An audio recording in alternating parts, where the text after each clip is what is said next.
Hey, Julian. Yeah, hi, Mike. Yeah. Oh, Mike, have you ever come across the new RVN? The new RVN? No, what's that? Well, today's our lucky day because we've got Georgina Parsons here to tell us all about it. She is a driving force behind the National Union of Registered Veterinary Nurses. She'll be sharing insights into the challenges and triumphs of vet nursing and how the new RVN is making a difference.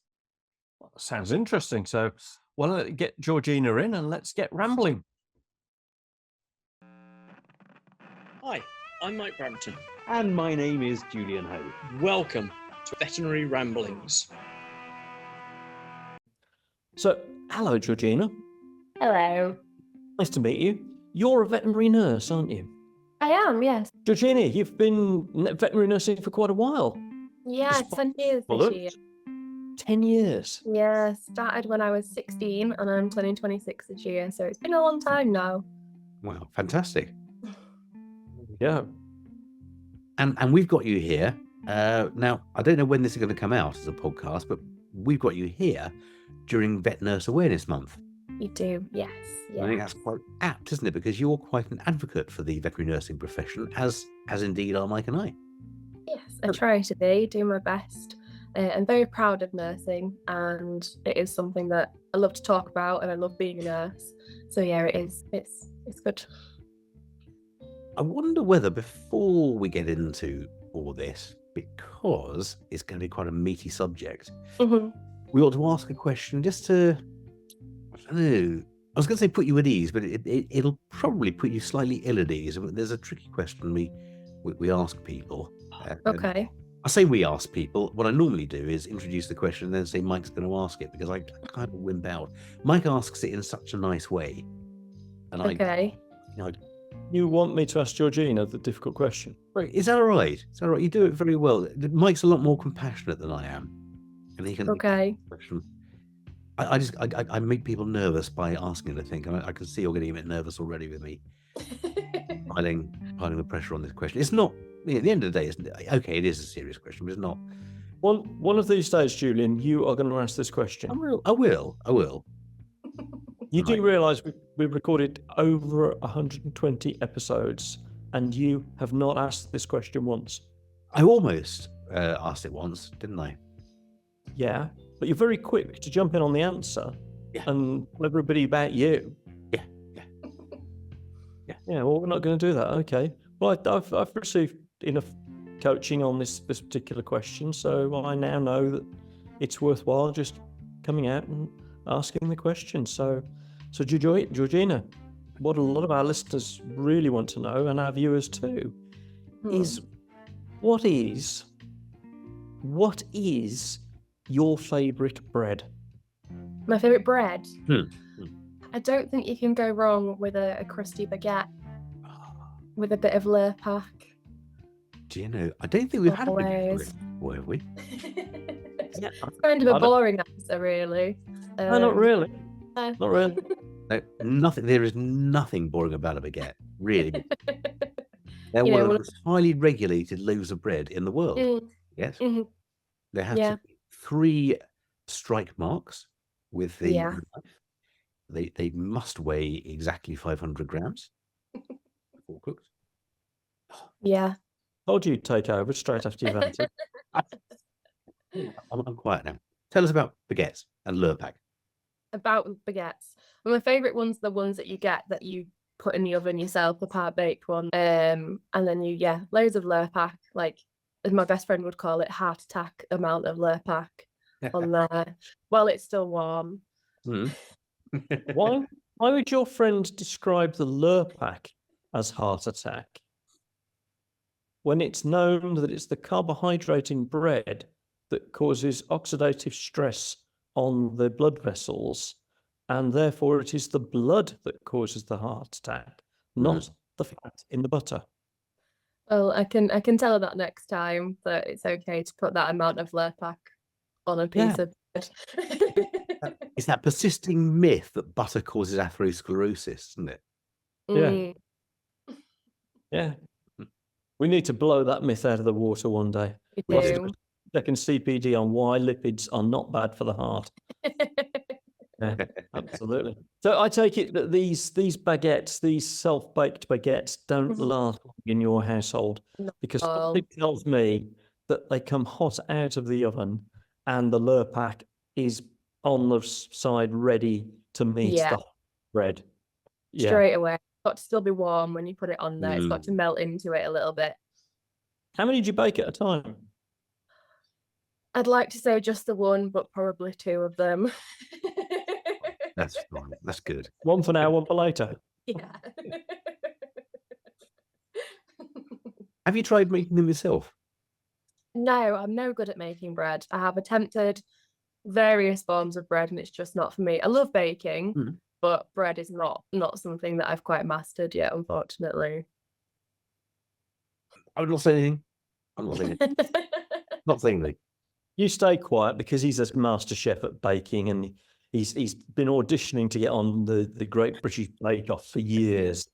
But he hasn't quite made it yet. But you don't just bake bread, do you? You're a veterinary nurse, Georgina. I am indeed, yeah. I've been nursing for 10 years this year. Right. Wow.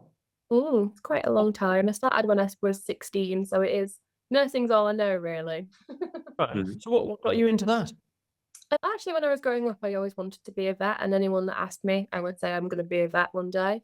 And then I went on work experience when I was 14, and I realised as nurses have more fun.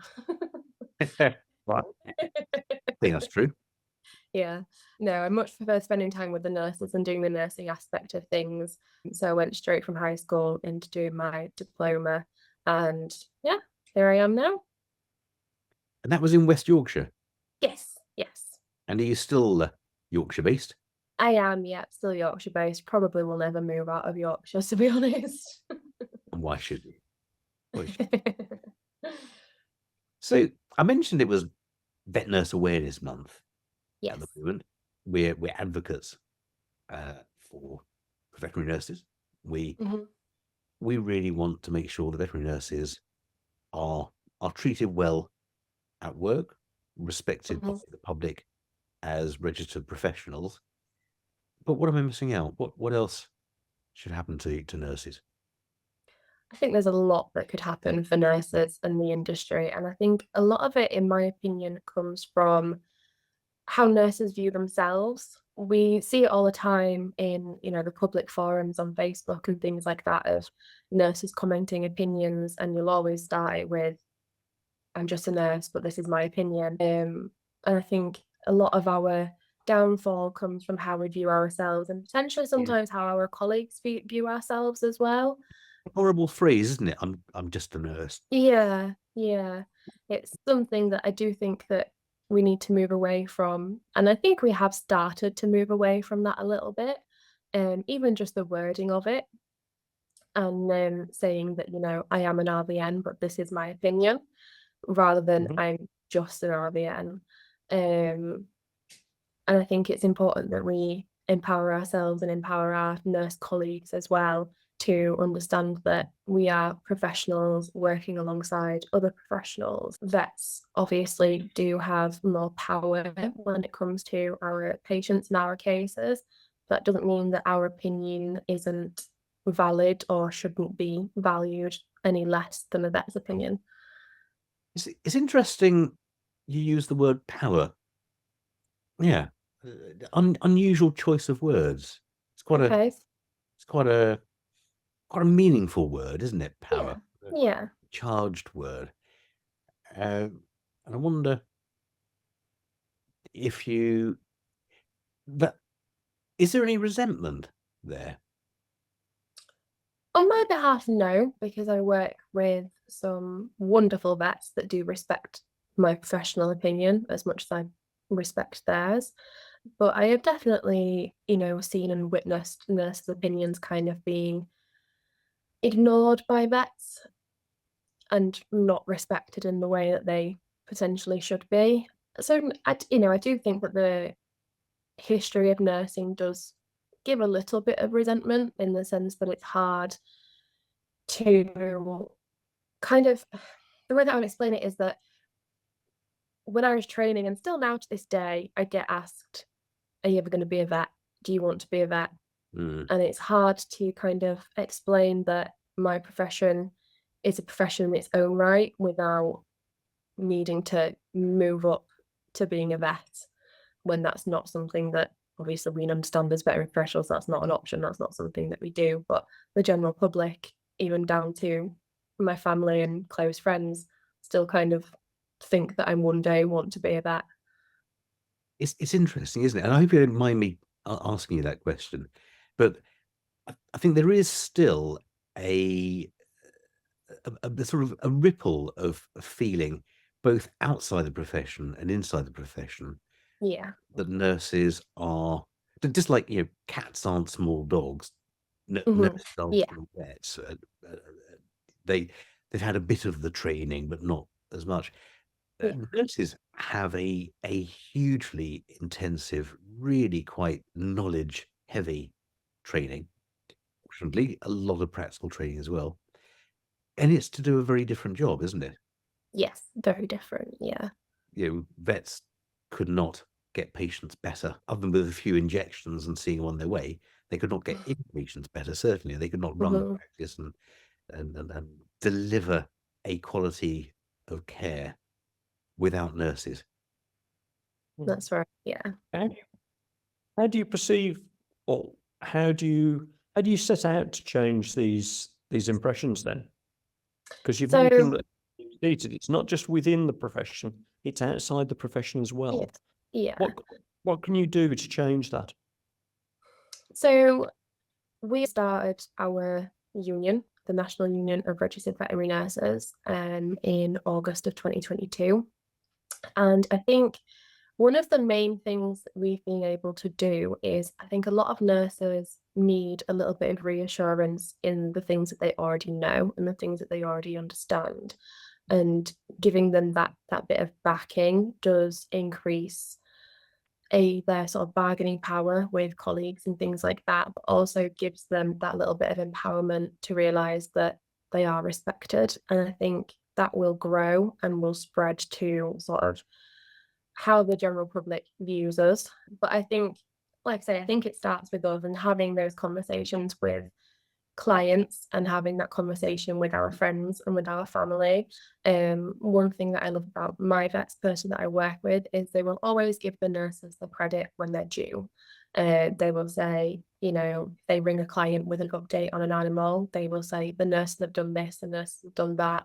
A nurse will call you in an hour with an update, kind of thing, and making sure that the clients are aware that it's the nurses that have been doing these things with your pet all day. It's not me. I've just been prescribing things and asking them to do things. It's actually the nurses that have been sat with your pet all day and things like that. So I think it's important for vets to push that for their nurses as well.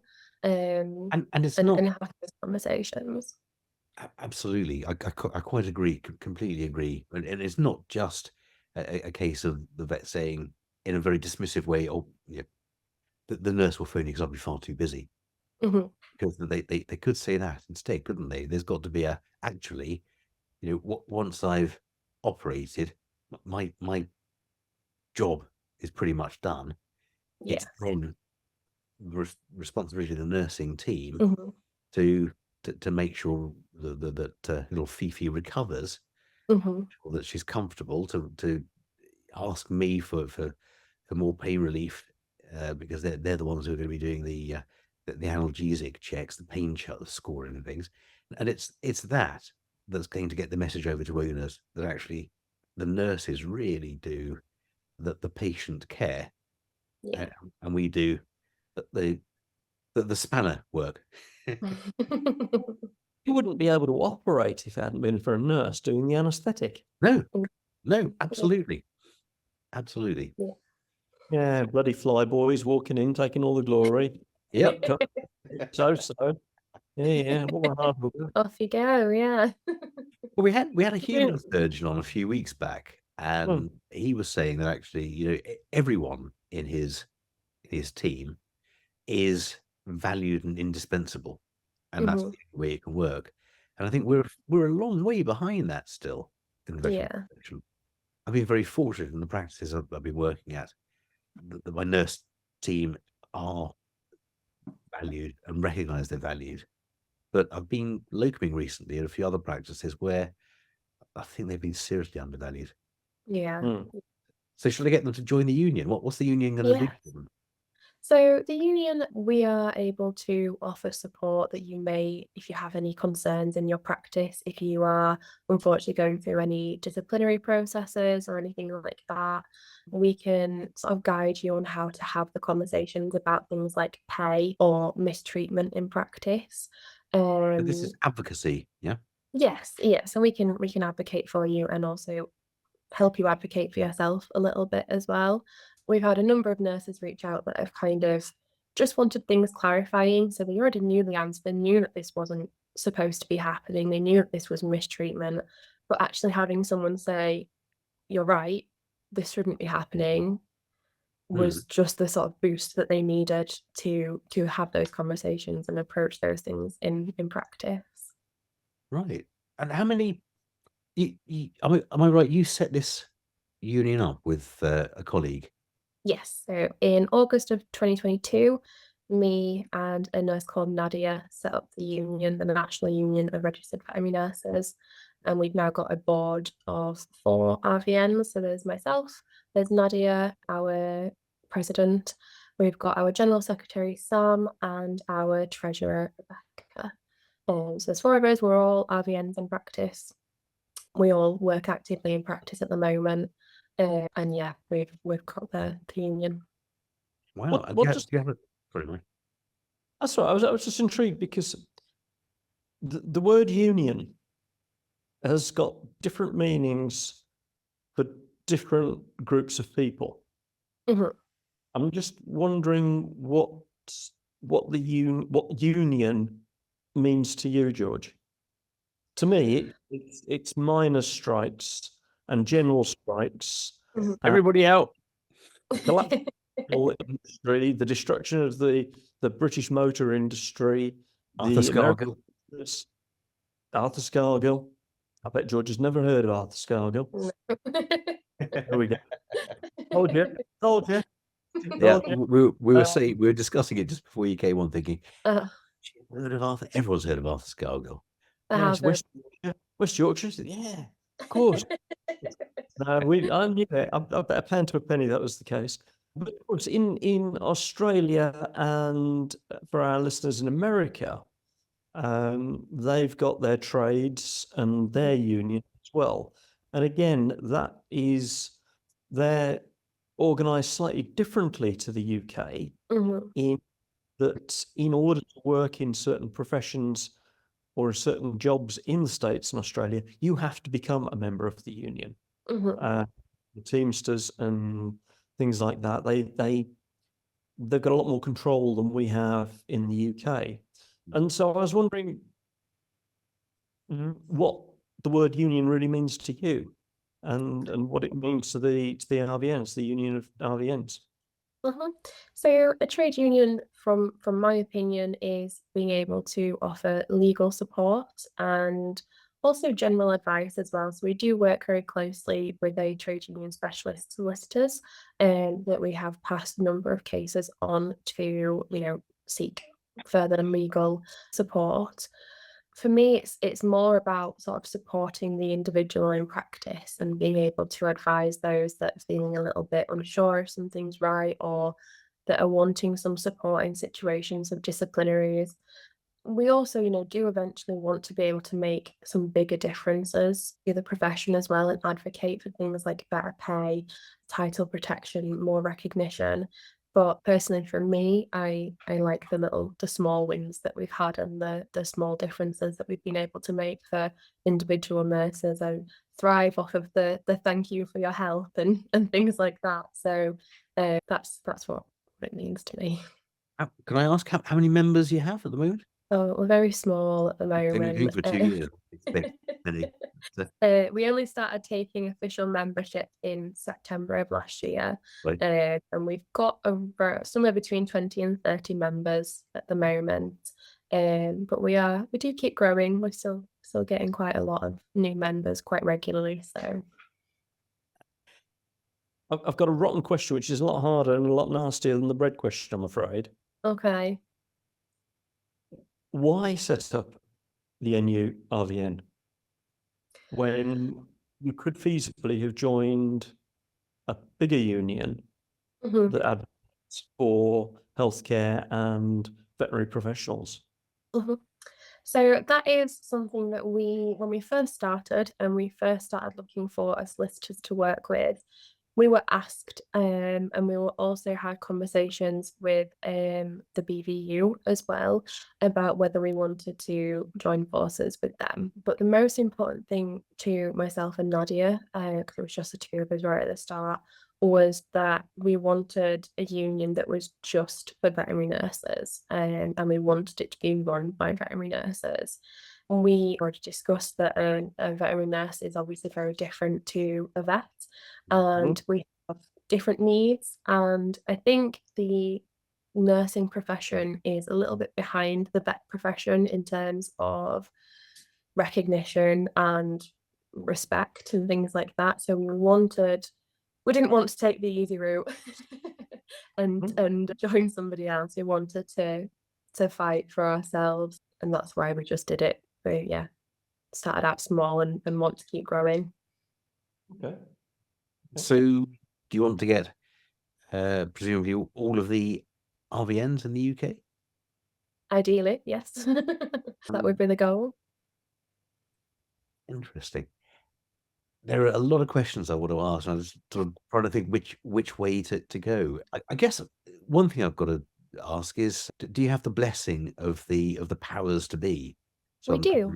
Yeah, stage. We do. We had a meeting with Julie Dugmore and Matthew Rendell last summer, and have continued to stay in contact and work quite closely with them. I know Matthew Rendell is not on the VN Council anymore, I believe, but he was the one that put me in touch with Alicia to get this organised. We don't know Matthew Rendell. We only know Matt Rendell, who's a lot lower socially, I think. Matthew Rendell. But they have been. He's a dear friend of both of ours.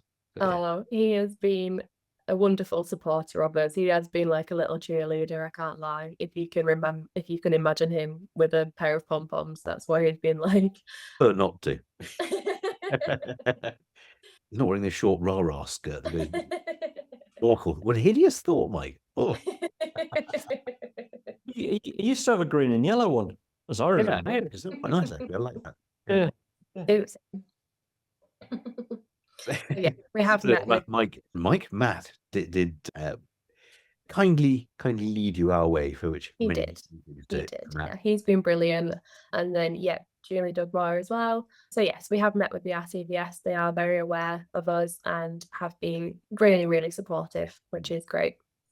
So are you going to have a stall or a stand at the BVNA Congress? I would love to. Maybe not this year, but hopefully, yeah, maybe next year. That would be the goal. Yeah. Good. Fair enough. How much does it cost to join the union? So at the moment, we have a tiered system based on whether you're full-time, part-time, or a student. So at the moment, we can only accept annual payments, but we are very close to getting monthly subscriptions available. So usually a full-time membership is £80 for the year, part-time is £50, and student is £40. And like I say, that's an annual that covers you for the year. And that gives you legal representation. Yeah. So you have me on hand pretty much 24/7. I'm never not checking my emails. We have legal representation. You can have access to a union representative if you need one. It also covers all of your legal fees and everything like that. Our solicitors also offer 10% off to any members of the union on non-union related legal matters, things like divorce proceedings and things like that. They do offer a discount. And yeah, we're hoping to build up the benefits of joining, but there's quite a few. I think that's quite a good number of things. Would there be any benefits to an employer to employ an RVN who is a member of a union? Yes, I would say so. I mean, I think it's anyone's right to join a union, and an employer cannot discriminate based on whether you're a union member or not. I think it means that employers, if you want to get away with things that you might not be able to get away with, you're not gonna get away with things that are maybe not quite legal if you have a union member. Yeah. Hopefully, The answer. yeah. I'm just wondering if there's any way of structuring your manifesto in such a way that actually it would be beneficial for employers to ensure that their staff have representation. Yeah, I mean, I think if you have union members as your staff, you have people that will advocate for themselves, that will push for themselves, that won't accept things that might not be quite right because they know that they've got that backing of a union should they need one. Putting an employer off here, I'm afraid. I know we're not allowed to discriminate, but I think they'd be allowed to. Union. I wouldn't go to the big six just yet and say if you roll out membership of the union to all your RVNs working for you, we'll give you a hefty discount. But it may be worth considering, mightn't it, in the future? Yeah, I mean, I work for a corporate personally anyway, and the response has not been as negative as I thought it would have been from my head office, so that's good. There are advantages. What was the trigger that made you start the union? The Start a union. The driving force behind starting the union was Nadia. So me and Nadia have been friends through work for quite a good few years now. And pre-COVID, she would tell me all the time that she wanted to start a union for nurses. She's been nursing for 15 years now, I think. And she was getting a little bit, and she would say kind of, I want to start a union, and I would say, okay, well, let me know when you do, and I'll join. I've always been, very into sort of politics and things like that and making sure that things are fair. So if she did start that, I would have been part of it. And then COVID hit and the world turned upside down. And I didn't see Nadia for a few years because she was a locum nurse. And then she came back in 2022. And I said, have you started this union yet, Nadia? I've not seen anything. And she said, no, I've everything's been a little bit hectic. I really, really want to, but I've not really found anyone that wants to do it with me. And if you ever meet Nadia, she was really hard to say no to. So by the end of that shift, we'd set up our social media pages, we'd written our manifesto, we'd, started looking for solicitors, found a web developer to make our website. And that was it really. Yeah, I think for me personally, I'm very happy in the job that I'm in now. And I am one of the very lucky few that has a very supportive practice, that I don't really have very many issues with at all. But I do accept that I am one of the few, and that it should be how I find working for my boss and my employers. I want everybody to feel that same way and feel that safety and that comfort and enjoy their role as a nurse. And that's why I wanted to be a part of it. Do you have any sort of figures for how vet nurses perceive the level of what I was going to say fairness? Actually, you mentioned fair earlier, and you said now that you're one of the few. Do you know that? Do you have any idea of the relative fairness? I don't have any set figures, but based on the things that we've done on our Instagram polls, and we did a survey not too long ago through SurveyMonkey that we sent out to our members, that we kind of wanted an idea of what the main issues were in practice and what people are experiencing and what they would change. And I think the top one was pay, unfortunately, but that's kind of no surprise. And then a lot of it came down to recognition and being valued in practice. So and just from the veterinary industry being very small, I obviously know a lot of nurses, and I know a lot of nurses that are not getting valued in the way that they should be. A question that's often leveled to counter the pay question is, well, okay, and this is, I think, mainly coming from the corporatization side of things. Okay, we're happy to pay nurses more. How can they bring more money in? And do you think the schedule amendments have a potential to change all that?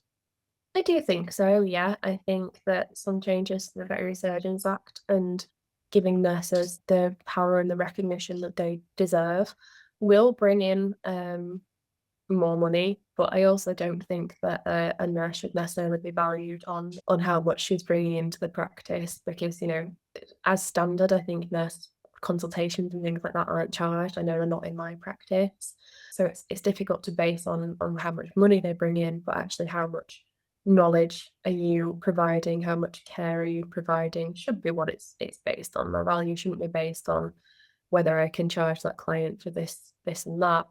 It should be based on the level of care that I've brought to that patient. I absolutely agree. Money has to come into it, though, because business is.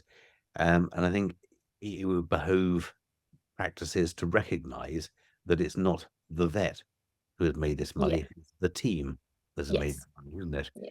And so there has to be a greater level of understanding, I think, of that, isn't there? Yes, yeah, definitely. But Mike, I can see you itching to ask a question here. Well, I was just wondering how you see the future of veterinary nursing, and how you see the union fitting in with that.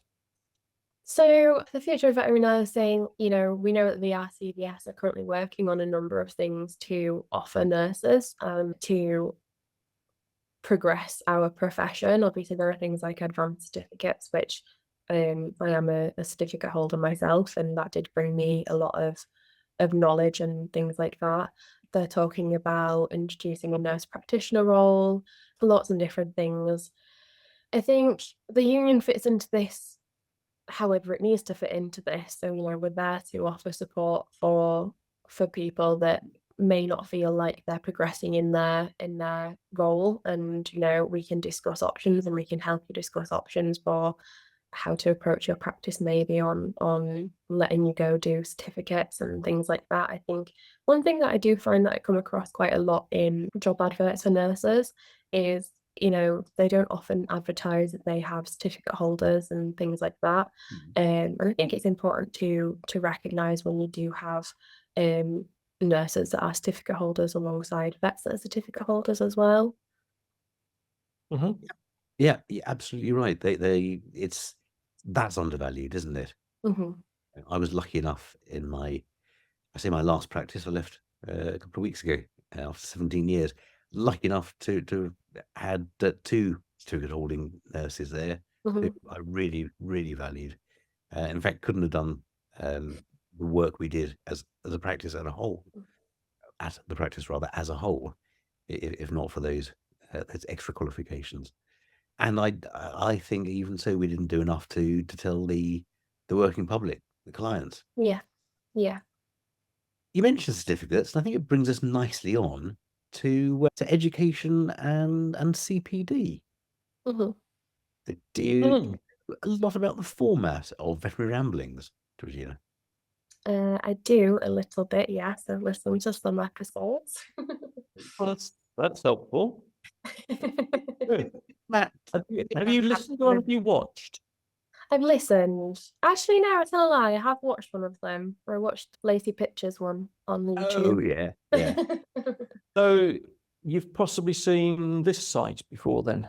I have indeed, yes. And our regular viewers will know, and I should describe for our listeners, that I've just picked up the magic timer clock that tells us time for 60-second CPD on Vet Ramblings.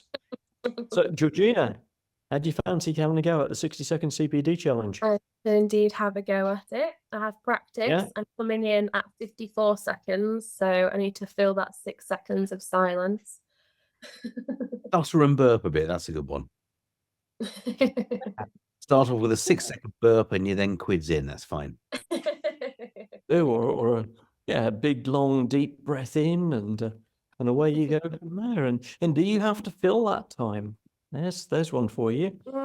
Yeah. So, okay, so Georgina Parsons, you're up for the 60-second CPD challenge.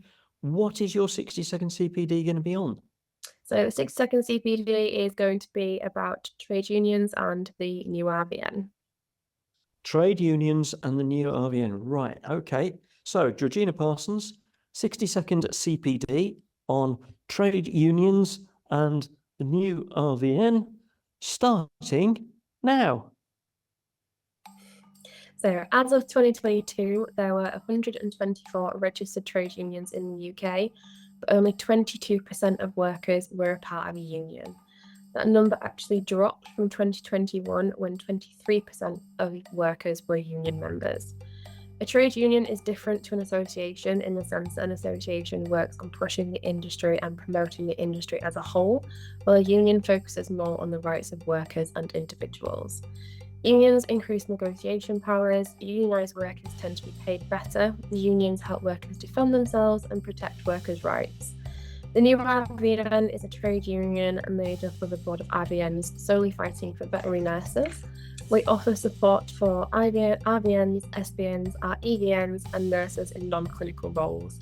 We're the only union of our kind so far, working closely with the trade union-specific solicitors and with the General Federation of Trade Unions.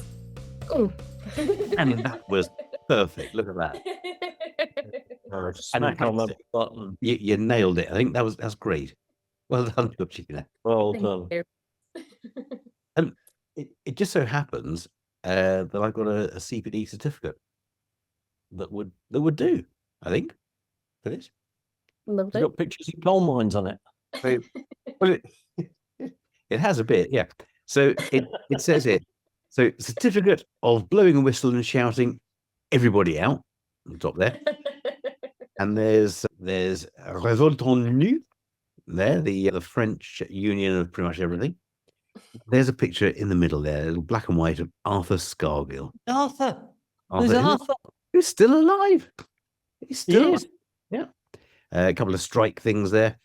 And so most of the shots that I use for the certificates, I get from my own photo library. I don't like having to ask permission for the internet use. So I typed in union to see what photos I had. And unfortunately, I mistyped it. So there's an onion there. Sorry about that. But it's rather a nice little sort of red onion. The red onion, though. Yeah, red onion. And as fillers here, but also little conversation pieces, there's a picture of a camellia, and there's a picture of a wedding cake that I made. And the reason I put those in is because they're pink, and you like pink, I hear. I do, yes. I think pink. Our listeners, rather than our viewers, won't get the benefit of seeing your beautiful shock of pink hair. Yeah, red pink in there. It is a little bit faded. I was going to touch my roots up before I came on here, but I didn't have time, so. That's too much. Don't worry, Georgina, I know the problem. I was saying, yeah, it didn't work out, right? So, sorry to all the viewers, you've got my raw roots there. Yeah, sorry about that. So tell us about pink. I just think it's a superior colour, and I don't think that it gets the recognition that it deserves, to be honest. If you were to come, I mean, you can't see, there's not much in the background of me now, but the majority of my house is pink. The majority of things I own are pink. If I can buy it in pink, I'm buying it in pink. I have fallen victim to the pink tax, unfortunately, and will buy everything in pink. So how did you cope last year when Barbie was out and they ran out of pink? Yes, well, I don't paint things pink because I live in a rented house and I can't paint my walls. So, but I do own a lot now of Barbie merch and Barbie clothes since the film last year because it's all pink. Yeah. I gave the certificate, Mike, but I shouldn't have done just yet, should I?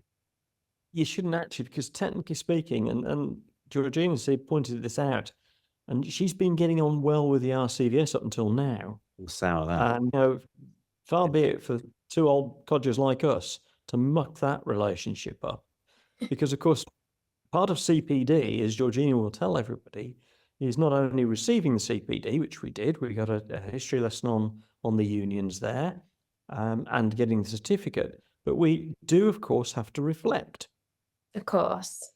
So, Georgina, I was wondering, do you have a reflection question I for do. our audience? Okay. My reflective question is, if something happened to you in practice, do you have an external support system to turn to? And if you don't, that could be me. So that's everyone can phone Georgina. But only if you remember. NURVN. Yes. So how do people, okay, so joking aside then, on a serious note, how do people go about getting in touch with the union?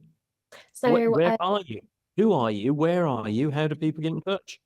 So we are on Facebook and Instagram. It's just at the NURVN. And then I think our Instagram is at the NURVN_UK.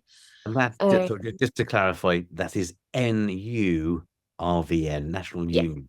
Yeah. Veterinary Nurses, not new as in. Not NURVN. Nadia started calling it, I used to say NURVN, and Nadia started calling it NURVN, and now I can't stop. So.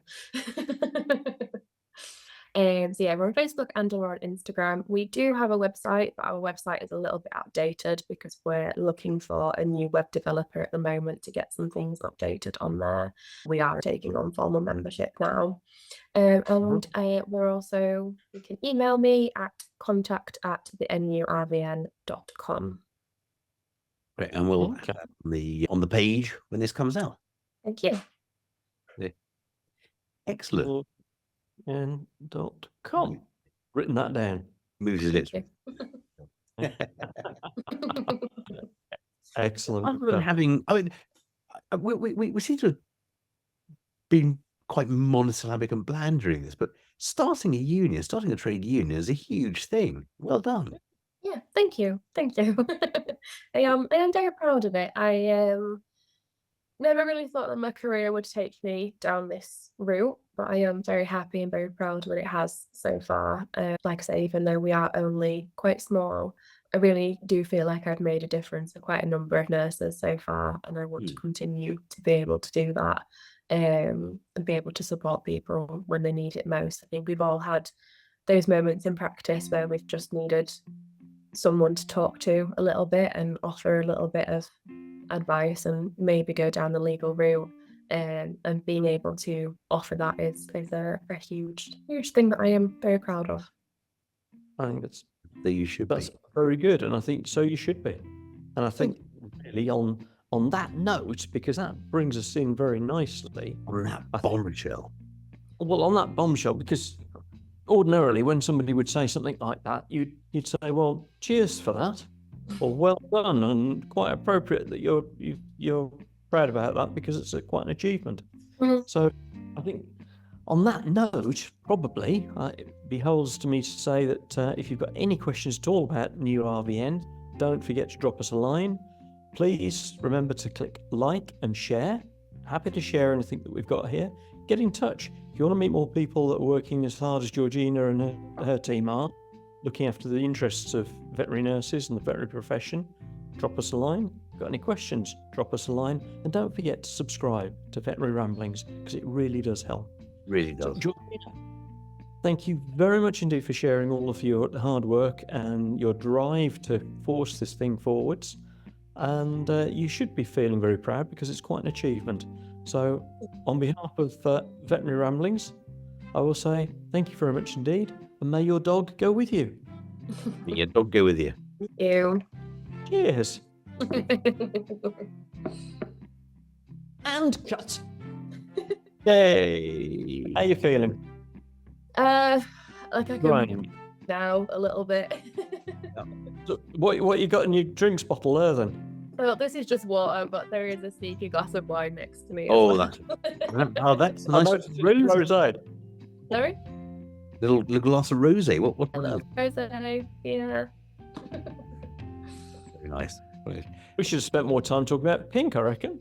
Maybe I should have, yeah. It's gone really quickly, actually. I'm not even sure what time it is. Okay, yeah, it's gone a lot quicker than I thought it would have. Good. Yeah, well, that's always an indicator, isn't it? Yeah. Definitely. I think it's an amazing thing to do. Yeah.